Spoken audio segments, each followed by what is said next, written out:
Assalamualaikum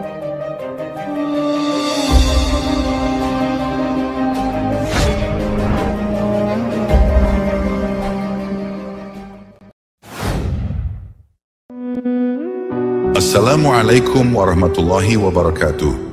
Sahabat jejak sufi yang kami muliakan dimanapun Anda berada. Pada hari kiamat kelak, seluruh manusia akan dikumpulkan di padang mahsyar dalam keadaan tanpa alas kaki, tanpa pakaian, dan belum dikhitan. Itulah keadaan kita saat pertama kali menghadap Allah Subhanahu wa Ta'ala. Di tengah lautan manusia yang tak terhitung jumlahnya, setiap orang digiring menuju padang mahsyar sesuai dengan amal perbuatannya di dunia. Ada yang berjalan dengan tenang, ada yang merangkak dengan penuh kesulitan, bahkan ada pula yang diseret di atas wajah mereka. Naudzubillah. Bayangkanlah betapa dahsyatnya keadaan di sana. Matahari didekatkan, panas membakar, keringat bercucuran hingga menenggelamkan sebagian manusia, masing-masing tenggelam sesuai kadar dosanya. Manusia dalam kegelisahan, ketakutan, dan penyesalan yang tiada tara menunggu keputusan Allah atas nasib mereka, surga atau neraka. Bagaimanakah nasib kita nanti? Dalam kondisi apakah kita akan dikumpulkan? Mari kita renungkan bersama dan terus memperbaiki diri. Tonton video ini hingga selesai. Semoga dapat menjadi pengingat dan menambah bekal iman kita untuk menghadapi hari yang pasti akan datang ini. Setelah menanti di alam barzakh, manusia akan dibangkitkan kembali oleh Allah Subhanahu wa Ta'ala ketika hari kiamat tiba. Seluruh umat manusia dari Nabi Adam hingga manusia terakhir di muka bumi akan dikumpulkan di sebuah tempat yang sangat luas bernama padang mahsyar. Rasulullah bersabda bahwa di padang mahsyar nanti manusia akan datang berbondong-bondong, namun dalam keadaan sendiri-sendiri. Mereka tak lagi mengenal siapa suami, istri, orang tua, bahkan anak-anak mereka. Semua sibuk dengan urusan dirinya sendiri, diliputi rasa cemas dan penuh harap di hadapan Allah Subhanahu wa Ta'ala. Saking padatnya, satu orang akan ditumpuk oleh 1000 orang lainnya di atasnya. Hanya mereka yang diberi keamanan oleh Allah yang mampu menjejakkan kakinya di tanah padang mahsyar, terhindar dari dahsyatnya fitnah tempat itu. Mereka itulah manusia-manusia pilihan yang mendapat pertolongan dan rahmatnya. Di padang mahsyar, pada hari yang dahsyat itu, seorang ibu tampak menggendong bayinya. Dengan penuh harap, ia mencari keselamatan. Namun tanpa disadarinya, ia meletakkan bayinya di atas tanah mahsyar yang membara, menginjaknya demi mengangkat dirinya lebih tinggi.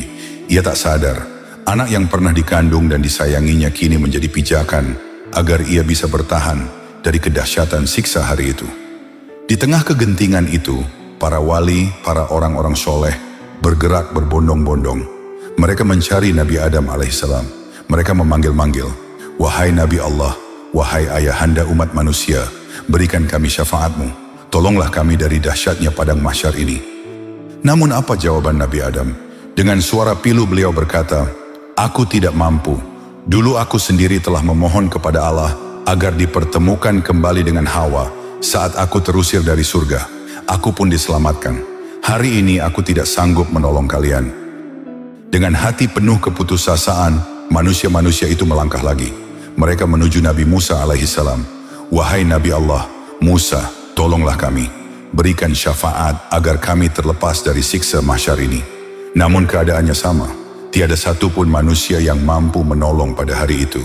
Sementara itu, keadaan di padang mahsyar amat mengerikan. Setiap manusia tenggelam dalam dosa-dosa mereka sendiri. Ada yang air dosa itu hanya sampai mata kakinya, ada yang sampai ke lututnya, ada pula yang hingga ke pinggang, ke dada, bahkan ke leher. Sebagian lain tenggelam hingga hanya ujung hidungnya yang terlihat. Bahkan ada yang air dosanya menutupi hingga 2 hasta di atas kepala mereka. Bayangkan manusia terbenam dalam lautan dosa, tercekik, sesak, menderita. Tapi di padang mahsyar tidak ada lagi kematian. Tidak ada lagi akhir dari rasa sakit. Siksaan itu dinikmati, dirasakan terus-menerus tanpa henti.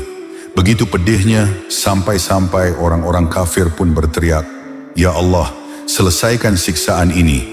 Jika Engkau akan memasukkan kami ke dalam neraka, maka percepatlah. Kami tak sanggup lagi di padang mahsyar ini." Mereka tidak mengetahui bahwa dahsyatnya siksaan di padang mahsyar belumlah seberapa dibandingkan panasnya api neraka jahanam. Orang-orang kafir tak sanggup menahan beratnya siksaan di padang mahsyar. Mereka memohon agar azab itu segera dihentikan. Dalam kegelisahan itu, manusia berbondong-bondong mendatangi Nabi Musa alaihissalam memohon syafaat. Namun Nabi Musa berkata, "Aku tidak mampu menolong kalian. Dulu aku telah diberi syafaat oleh Allah ketika menyelamatkan umatku dari kejaran Fir'aun. Pergilah kalian kepada Nabi Ibrahim." Mereka pun bergegas mendatangi Nabi Ibrahim alaihissalam, kekasih Allah, Khalilullah. "Wahai Nabi Allah, Ibrahim, mohonlah kepada Allah agar mengakhiri siksaan ini," pinta mereka. Namun Nabi Ibrahim pun menjawab, "Aku tidak dapat menolong kalian. Aku telah mendapat pertolongan Allah ketika dilemparkan ke dalam api Raja Namrud. Nafsi, nafsi, nafsi, nafsi, hari ini masing-masing memikirkan dirinya sendiri. Pergilah kepada Nabi Isa." Mereka pun menuju Nabi Isa alaihissalam, Ruhullah. Mereka memohon, "Wahai Nabi Allah, Isa, mintalah kepada Allah agar mengangkat azab ini." Namun Nabi Isa juga berkata, "Nafsi, nafsi, nafsi, nafsi, aku tak mampu menolong kalian. Aku telah diselamatkan Allah dan diangkat ke langit kedua. Pergilah kepada Nabi Muhammad." Akhirnya, semua manusia, para nabi dan para wali berbondong-bondong menuju Rasulullah, sang kekasih Allah. Sebelum mereka mendatangi beliau, Rasulullah sudah mengetahui dan bersiap menyambut mereka. Beliau lalu bersujud di hadapan Allah dengan penuh ketundukan. Allah berfirman, "Wahai Muhammad, angkatlah kepalamu. Tidak ada lagi ibadah di padang mahsyar ini." Namun Rasulullah tetap bersujud, menunjukkan kerendahan hati dan cintanya kepada Allah. Allah memanggilnya lagi, "Wahai kekasihku, angkatlah kepalamu, mintalah, pasti akan aku kabulkan." Tetapi Rasulullah tetap bersujud hingga akhirnya Allah bertanya, "Apa yang kau inginkan, wahai kekasihku?" Maka Rasulullah berkata, "Ya Allah, selesaikanlah penderitaan umat ini. Masukkanlah mereka ke mizan, tempat penimbangan amal mereka." Allah mengabulkan permintaan Rasulullah, bahkan tanpa beliau harus mengangkat kepala. Namun dengan akhlak yang mulia, baginda tetap sujud kepadanya, mengakui betapa seorang hamba tak pantas merasa besar di hadapan Rabb-Nya. Saat umat datang kepada Rasulullah, memohon syafaat, beliau menjawab dengan penuh kasih, "Aku yang akan menolong kalian, aku yang akan memberikan syafaat untuk kalian, aku akan membebaskan kalian dari azab di padang mahsyar ini." Berkat doa dan syafaat Rasulullah, manusia akhirnya dipindahkan ke mizan. Namun di mizan pun, Rasulullah tetap berdiri di depan timbangan amal, melihat umatnya dengan penuh kasih sayang.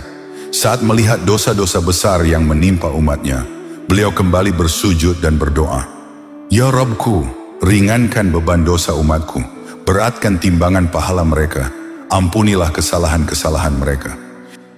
Kita yang sering lalai, yang berbuat dosa di atas bumi Allah ini, sungguh-sungguh memiliki seorang nabi yang tak henti-hentinya memikirkan dan mendoakan kita. Sampai di mizan pun, beliau terus memohonkan ampunan bagi kita, agar dibebaskan dari azab dan dimasukkan ke dalam surganya. Begitulah besarnya cinta Rasulullah kepada umatnya. Begitulah agungnya syafaat beliau pada hari kiamat kelak. Semoga kita termasuk dalam golongan yang mendapatkan syafaat Rasulullah di padang mahsyar.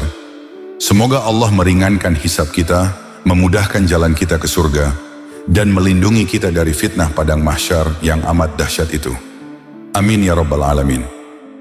Wallahu a'lam bishawab. Sampai di sini dulu perjumpaan kita kali ini. Semoga bermanfaat. Wassalamualaikum warahmatullahi wabarakatuh.